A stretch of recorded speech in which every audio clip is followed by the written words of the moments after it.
மண் வாசனை, மண்மனம் மாறாத சுவை. நேயர்கள் அனைவருக்கும் வணக்கம். ஷெஃப் வணக்கம், நல்லா இருக்கீங்களா? நல்லா இருக்கேன். கொஞ்சம் லேட் ஆயிடுச்சு, ஏன்னா நைட் டைம்ல காஃபி சாப்பிட்டு வந்து ஷோ பண்ணா செம்ம தெம்பா இருக்கலாம் அப்படின்னு பெரியவங்க சொன்னாங்க. அதனாலதான் வந்து நான் கொஞ்சோண்டு லைட்டா காஃபி சூடா சாப்பிட்டு வந்தேன். இப்போ பிரிஸ்கா இருக்கிறேன். நீங்க பிரிஸ்கா இருக்கீங்க? நல்லாவே பிரிஸ்கா இருக்கீங்க. அப்போ ஏதோ சாப்பிட்டுருக்கீங்க. ஆமா. என்ன சாப்பிட்டீங்க? சூப்பு சாப்பிட்டேன். சூப்பா? ஓகே. சூப்பும் சாப்பிடலாம், நல்லதுதான். கோல்டு இருந்தா சரியாகும். வயிறும் ஃபுல்லா இருக்கும், கொஞ்சம் பசி எடுக்க ஆரம்பிக்கும். இன்னும் கொஞ்ச நேரத்துல நம்ம நல்லா வெயிட்டா செஞ்சு சாப்பிடுவோம் வேற. ஆமா, சாப்பிடுவோமா? சாப்பிடுவோம், கட்டாயம் சாப்பிடுவோம். நம்பி சொல்லியிருக்கேன். கட்டாயம் ரைட்டே, கட்டாயம் அப்படின்னு சொல்லியிருக்காரு ஷெஃப். எங்களுக்காக வந்து இன்னைக்கு ஏதோ வெயிட்டா பண்ண போறாரு, அது மட்டும் நான் வந்து உறுதியா சொல்லுவேன். ஸோ ஷெஃப், இன்னைக்கு நீங்க நம்ம மண் வாசனையில என்ன சமைக்க போறீங்க? நெத்திலி தொக்கு. ஓ மை காட், நெத்திலி தொக்கு. அதாவது பாத்தீங்கன்னா நெத்திலியிலே பல வகைகள் இருக்குல்ல ஷெஃப்? ஆமா. இவ்வளவு பெருசு இருக்குது, ஆமா, சின்னது இருக்குது, அதோட சின்னது இருக்குது, அதோட சின்னது இருக்குது. அதோட சின்னது முதல் டைப் உள்ளதுதான். ஓ, இப்போ அதுதான் நம்ம ரொம்ப சின்னதா, அப்படியே பொடிசா. ரைட், சின்னதா. இதை வச்சு நம்ம இது என்ன செனாங்குனி எறா மாதிரி இருக்குது, அந்த மாதிரிதான் சின்னது அது. ஆமா, ரைட், ஓகே. இதை வச்சு என்ன பண்ண போறோம்? இப்போ நம்ம ஒரு தொக்கு பண்ண போறோம். சாப்பாடு இல்ல, எல்லாத்தையும் இப்போ நம்ம ஒரு நல்லா மீன் குழம்பு வச்சிருக்கோம், இல்ல வேற சப்பாத்தி வச்சிருக்கோம், எதுக்குமே இது சைட் டிஷ்ஷா இது நல்லா தொக்கு மாதிரி. மீன் குழம்பு வச்சிருந்தாலே இது சைட் டிஷ்ஷா கூட யூஸ் பண்ணலாம். அப்ப வீட்ல டபுள் மீன் இன்னைக்கு நெத்திலி பிளஸ் எந்த மீன் குழம்பு இருந்தாலும் சரி. சோ இன்னைக்கு அது பண்ண போறீங்க. இது எந்த ஊரோட ஸ்பெஷல்? இது ஆக்சுவலா வந்து இந்த பகுதியில வந்து இந்த மாதிரி பண்ணுவாங்க. நெத்திலி தொக்கு பண்ணுவாங்க. கொஞ்சம் தூரம் போனா கடற்கரை பூம்புகார். இது வந்து வைத்தீஸ்வரன் கோயில். இது தாண்டி கொஞ்சம் ஒரு 15 கிலோமீட்டர் 10 கிலோமீட்டருக்கு அந்தாண்ட போனோம்னாலே பூம்புகார் கடற்கரை தான். இல்ல, கடல் இருக்கு. அங்க இருந்து நமக்கு வந்து நல்ல மீன் நல்லா கிடைக்கும், எல்லாமே கிடைக்கும். ஓகே, அதனால தான் நாங்க வந்து பாத்தீங்கன்னா இன்னைக்கு வந்து நாங்க நெத்திலி பண்ண போறோம். நெத்திலி எல்லாருக்கும் பிடிக்கும் அப்படின்னு நிறைய பேர் நினைக்கலாம். ஏன், எங்க வீட்ல இருக்க எங்க அம்மாக்கே நெத்திலினா அவ்வளவு பிடிக்கும். சோ இதை வந்து எங்க வீட்ல பார்த்தாங்களும் சரி, இல்ல உங்க வீட்ல பார்த்தாங்களும் சரி, இந்த நெத்திலியை எப்படி சமைக்கணும்னு தெரிஞ்சுக்கிட்டு நீங்க சூப்பரா இந்த வீக்கெண்டோ இல்லனா வந்து நெக்ஸ்ட் வீக்கெண்டோ நெத்திலி செஞ்சு கொடுங்க. எல்லாரும் சாப்பிட்டு சந்தோஷம். சோ இதுக்கு தேவையான இன்கிரிடியன்ஸ் என்ன அப்படின்னு பார்த்தலாமா? பார்த்துடலாம். நெத்திலி, சாம்பார் பொடி, மஞ்சத்தூள், உப்பு, இஞ்சி பூண்டு விழுது, வெங்காயம், தக்காளி, பச்சை மிளகா, பூண்டு, புதினா, மல்லி, கொத்தமல்லி தழை, பெரிய ஜீரகம், கரம் மசாலா தூள், ஆயில். தேவையான பொருள்லாம் பார்த்தாச்சு. அடுத்த செய்முறை தான் பார்க்க போறோம். ஷெஃப், நீங்க சொன்னீங்களே சாம்பார் பொடின்னு, அது சாம்பார் பொடினா? நம்ம சாம்பார் பொடினா சாம்பார் பொடி இல்ல, சில்லி பவுடர் அப்படிங்கிறது தனி. ஓகே. வெறும் தனியா பொடிங்கிறது தனி. அதே மாதிரி பாத்தீங்கன்னா மஞ்சத்தூளுங்கிறது தனி. இது அதெல்லாம் எல்லாத்தோட கூட்டு கலவை சாம்பார் பொடி. இல்ல, அது எனக்கு தெரியுது. சாம்பார் பொடின்றது என்னென்னலாம் மிக்ஸ் ஆயிருக்கும்? அது எல்லாமே போட்டிருக்கோம். கடலைப்பருப்பு, அரிசி, மிளகு, மஞ்சள், விராலி மஞ்சள், அந்த மாதிரி எல்லாமே போட்டு தான் வாங்கி தான் அரைக்கணும். பட்டை மிளகா இதெல்லாம் வாங்கி இங்கெல்லாம் வந்து யாருமே வந்து கடையில மேக்சிமம் வாங்க மாட்டாங்க. பட் எங்க ஏரியால கடையில போய் நம்ம முறுக்கு எடுக்கும் போதே எல்லாம் இங்க பேக்கெட் தொங்க விட்டுருப்பாங்க. பட்டுன்னு இடிக்கும். என்ன எச்சின்னு அப்படின்னு பார்த்தா அந்த மசாலா பொடி, இந்த மசாலா பொடி, யாரா தொக்கு, இந்த தொக்கு செய்யறதுக்கான எல்லா பொடியா இருக்கும். நம்ம முறுக்கு சாப்பிடும் போதே நைஸா அதுல போயிட்டு சாம்பார் பொடி ஒன்று பிடிச்சிட்டு வந்தா நம்ம நெத்திலி செய்யலாம். கரெக்டா? அங்க அது மாதிரி பண்ணலாம். பாருங்க, எல்லாரும் மக்கள் எல்லாரும் கரெக்ட்ன்றாங்க. இல்ல, அதோட இது வந்து ரொம்ப ஆரோக்கியமா நம்மளே காய வச்சு பச்சரிசி எல்லாம் இதுல போடுவாங்க. அது இந்த பகுதியில நாங்க பண்ணுவோம். உங்க சென்னை பகுதியில பண்ண முடியாது. இல்ல, சென்னை பகுதியில பண்ண முடியாது அப்படின்னு சிட்டில. ஏன்னா அவசர உலகத்துல இருக்காங்க. இல்ல உட்காந்து பொடி அரைச்சு இருப்பாங்க. ஆமா, அங்க யாருமே 2 பேரும் வேலைக்கு போக மாட்டாங்க. ஆமா, இங்க யாராவது ஒருத்தவங்க தான் வேலைக்கு போவாங்க. ஒருத்தவங்க வந்து இந்த மாதிரி சமையல், வீடு, ஆமா, வீட்டுல உள்ள மாடுகள், ஆடு இந்த மாதிரி பார்க்கும்போது இதை முறைப்படி அதை செஞ்சு வச்சிருப்போம். சரி, ஓகே. இந்த சாம்பார் பொடியை ரெடி பண்ணியாச்சு. இப்போ ஃபர்ஸ்ட் என்ன வேணும் சொல்லுங்க உங்களுக்கு? ஃபர்ஸ்ட் ஆயில் எடுத்துக்கிட்டோம். கடாய் நல்லா ஹீட் ஆயிடுச்சு. இப்போ ஃபர்ஸ்ட் ஸ்டெப் என்ன பண்ண போறோம்? எண்ணெய் எடுத்துக்கிட்டோம். சூடான கடாயில எண்ணெய் ஊத்துறோம். என்ன இது வந்து refined oil. Okay, very good.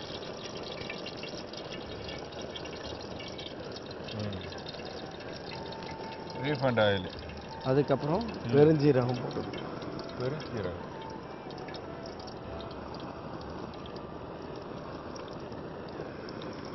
வெங்காயம்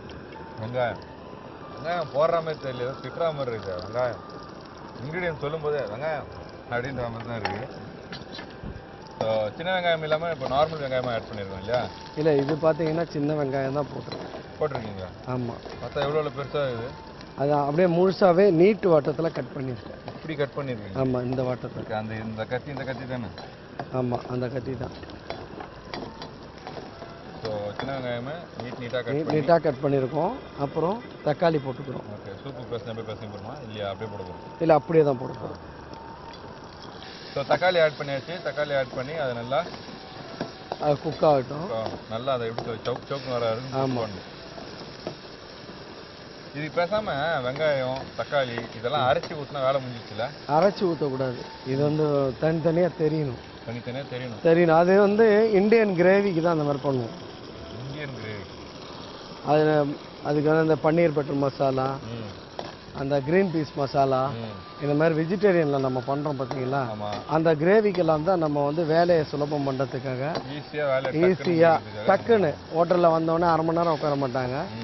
ஒரு நான் பட்டர் நான் ஃபுல்கா அந்த மாதிரி ஆர்டர் பண்ணுறாங்கன்னா அப்போ வந்து இந்த கிரேவி ரெடியாக வச்சுருப்பாங்க.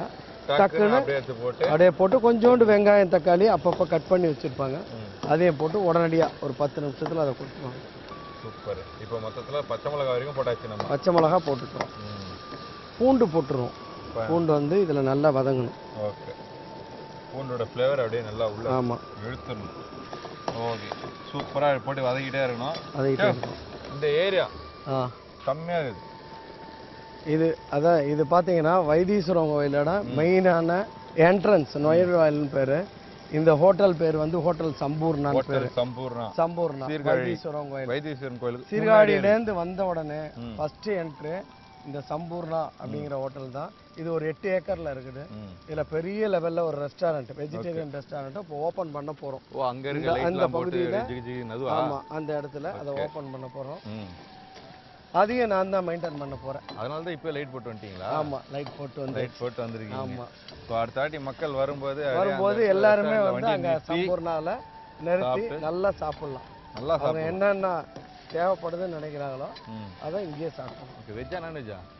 Pure vegetarian. இங்கெல்லாம் நான் வெஜிடேரியன் கிடையாது. ஓகே. இப்போ எனக்காக மட்டும் தான் நான்வெஜ். உங்களுக்காக தான் இந்த 3 இன்கிரிடியன்ஸ் நான்வெஜ் செய்கிறேன்.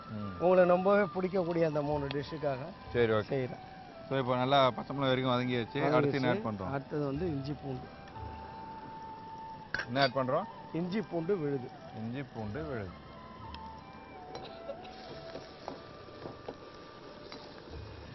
பூண்டு விழுதையும் போட்டு நல்லா வதக்கியாச்சு. அப்புறமா கொஞ்சோண்டு நம்ம மஞ்சத்தூள் போட்டுருவோம். ஸோ என்ன ஆட் பண்ணுறோம்? மஞ்சத்தூள் போடுறோம். மஞ்சத்தூள் எதுக்கு போடுறோம்னா கொஞ்சம் கூட போடுறோம்னா இந்த கவுச்சி வாடை அதை எடுத்துரும். நெத்திலியோட கவுச்சி வாடை. சரி, இதெல்லாம் பண்ணீங்க ஓகே. இந்த நெத்திலி எப்படி நம்ம இது பண்ணோம்? நெத்திலியை வந்து கொஞ்சோண்டு நல்லா வாட்டரில் நல்லா அலசிட்டு புழிஞ்சி இப்போ வச்சுருக்கோம். இப்போ நெத்திலி காய வைக்கிறது மண்ணில் தானே காய வைப்பாங்க. மண்ணெல்லாம் இருக்கு அந்த அளவு கிடையாது. அதை நம்ம ஏற்கனவே நல்லா புடச்சி சுத்தம் பண்ணி வச்சிருவோம். அதுக்கப்புறமா வாட்டரில் போட்டு 2 வாட்டி அலசிடுவோம். ரொம்ப நேரம் வைக்கக்கூடாது. வாட்டரில் அலசும் போது போடும்போதே அப்படியே லைட்டாக அலசி புழிஞ்சி அப்படி எடுத்து இந்த டப்பாவில் போட்டு வச்சுக்கணும். ஓகே. அடுத்தது பார்த்தீங்கன்னா சாம்பார் பொடியா? கரம் மசாலா தூள் போடுறோம். கரம் மசாலா தூள்.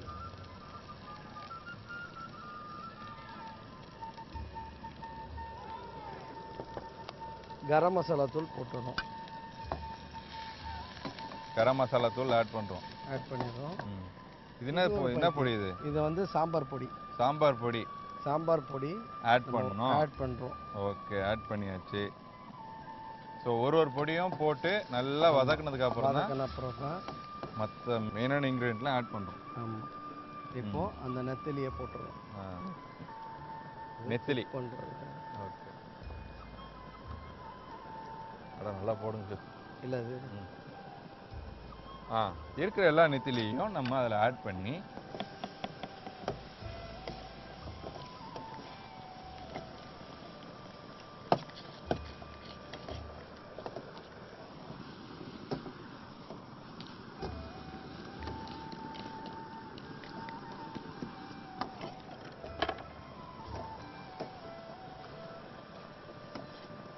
ஸோ நல்லா வதக்க ஆரம்பிச்சிட்டோம்.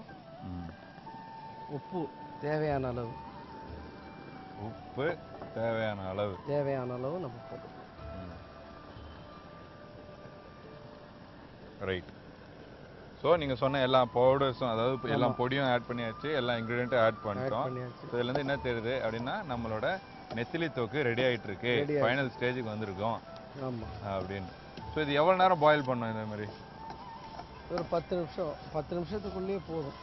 10 நிமிஷத்தில் வந்து அந்த நெத்திலியும் குக் ஆகிடும். சேம் டைம் ஓவரால் அந்த மசாலா எல்லாமே ஈவன் ஆயிரும்.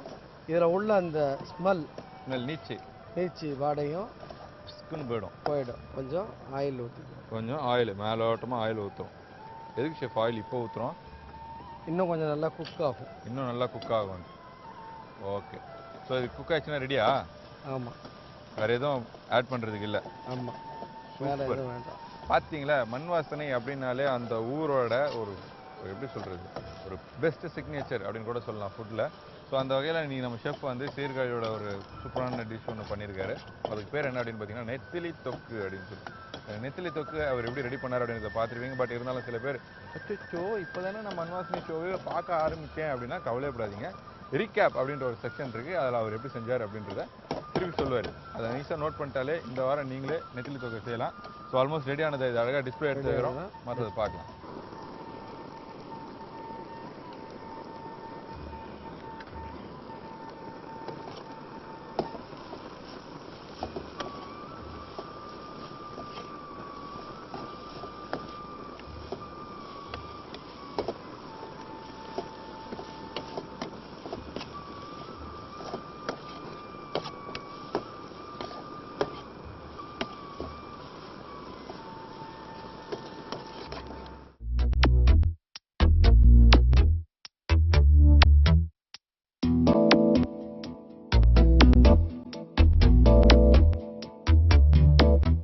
கொதிக்க நெத்திலி தொக்கு செமையாக ரெடி பண்ணி வச்சிருக்காரு. அதில் ஹைலைட் என்ன தெரியுமா, நெத்திலியை மறைக்கிற அளவுக்கு நாங்கள் பச்சை மிளகா வச்சிருக்கோம் நீட்டாக. அப்போ பார்த்துங்க எந்த அளவுக்கு அதில் காரம் வந்து நாங்கள் அதிகமாக ஆட் பண்ணியிருக்கோம் அப்படின்னு சொல்லிட்டு. ஷெஃப் இதை பற்றி சொல்லுங்களேன், இது எப்படி மக்கள் வந்து சாப்பிட்லாம், இல்லை நெத்திலி சாப்பிட்றதால நல்லதா அப்படிலாம் சொல்லுங்கள்.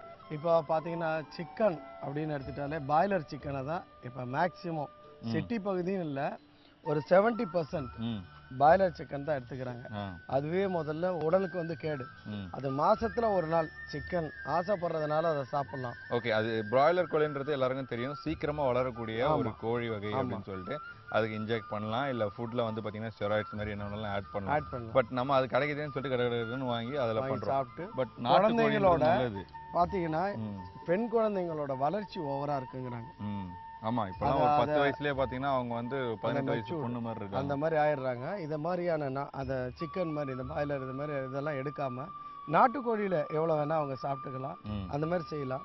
அதில் மட்டனையும் பொறுத்து என்ன செம்மறி ஆடு கொடுத்துட்டாங்களான்னு தெரியாது, நாட்டு ஆடு கொடுத்துட்டாங்கனாலும் தெரியாது, முத்துன ஆடு கொடுத்துட்டாங்கனாலும் தெரியாது.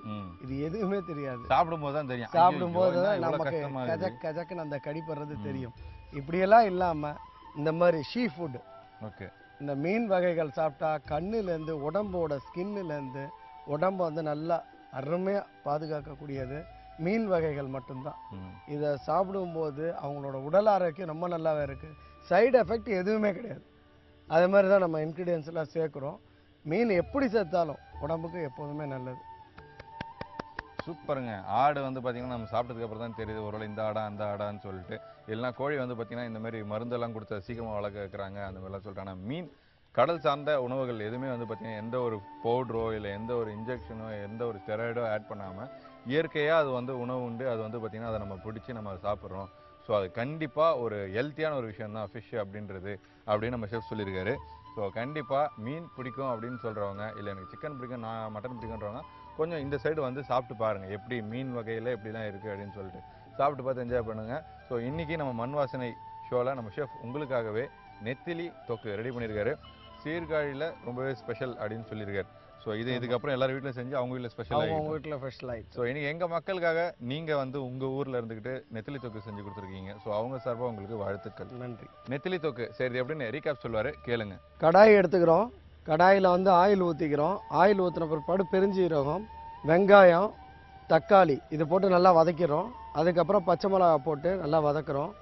அதுக்கப்புறம் பூண்டு வதக்கின பிற்பாடு இஞ்சி பூண்டு விழுது அதையும் போட்டுக்கிறோம், நல்லா வதக்குறோம். கொஞ்சோண்டு மஞ்சத்தூள் போட்டுக்கிறோம், சாம்பார் தூள் சாம்பார் பொடின்னு சொல்லுவாங்க அது தேவையான அளவுக்கு அதில் போட்டுக்கிறோம். அதையும் போட்டு நல்லா வதக்கியிருக்கோம். வதக்கின உடனே நம்ம ஏற்கனவே நெத்திலியை நல்லா புழிஞ்சு வச்சுருக்க அந்த நெத்திலியும் அதில் போடுறோம். போட்டு நல்லா ஒரு 10 நிமிஷம் நல்லா வதக்கிட்டோம்னா அருமையான ஒரு நெத்திலி தொக்கு ரெடி. மண் வாசனை, மண்மணம் மாறாத சுவை.